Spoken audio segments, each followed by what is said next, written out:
निगम अध्यक्ष श्रीमती यादव की अध्यक्षता में संपन्न हुआ निगम का साधारण सम्मेलन। सम्मेलन का शुभारंभ राष्ट्रगान के साथ हुआ। निगम के साधारण सम्मेलन में जहां भारतीय जनता पार्टी के सभी सदस्य उपस्थित रहे, वहीं इस सम्मेलन से विपक्ष दल कांग्रेस पूरी तरह नदारद रहा। कांग्रेस दल की सभी सीट खाली नजर आई। निगम के इस साधारण सम्मेलन में कांग्रेस की ओर से एक भी सदस्य निगम के इस सम्मेलन में नहीं पहुंचा। हालांकि बुधवार को माननीय प्रधानमंत्री द्वारा वीडियो कॉन्फ्रेंसिंग के माध्यम से स्वयं सहायता समूह की बहनों के साथ चर्चा के कार्यक्रम होने की वजह से निगम सभापति श्रीमती कलावती यादव द्वारा 1 घंटे के लिए निगम सदन की कार्रवाई को स्थगित किया गया। उज्जैन के नगरवासियों की सेवा करने के लिए, सुविधा देने के लिए विभिन्न प्रकार के मदों में प्रस्ताव करके सारे सेवा के कार्य हम कर सके, इस प्रकार से हम इस बजट में लेकर के आए हैं। इस बजट को हमारे नगरपालिका निगम के आयुक्त द्वारा प्रस्तुत किया गया। उस पर विचार विमर्श करके हमने इस बजट को सदन में स्वीकृति के लिए प्रस्तुत किया है। इस बजट का 1102 करोड़ 5,89,000 रुपये कुल व्यय है और 21 लाख रुपए बचत का यह बजट प्रस्तुत है।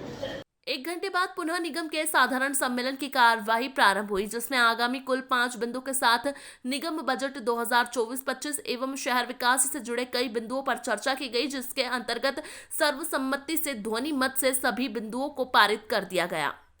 सदन में किस तरह की कार्रवाई सदन के अंदर सदन में आज एक तो ये कि विपक्ष के सभी साथी बिना किसी सूचना के सदन में उपस्थित नहीं थे और हमारे जितने माननीय सदस्य सदन में उपस्थित थे उनके द्वारा जितने भी MIC से प्रकरण सदन के सामने आए थे, कार्यसूची के प्रकरणों के सहित 8 प्रकरण अन्य विषयों के सदन में रखे गए और उन्हें भी स्वीकृति दी गई है। 1-2 प्रकरण इस तरह के थे, उसमें पूरक प्रस्ताव के साथ आगामी अन्य सम्मेलनों में उन प्रकरणों पर को विचार करने के लिए व्यवस्था दी गई है।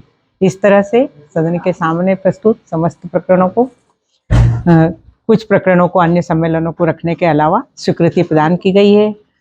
MIC और माननीय महापौर जी के द्वारा जो बजट प्रस्तुत किया गया था, उस बजट को भी एक पूरक प्रस्ताव मालवीय धर्मशाला को लेकर लगा हुआ था।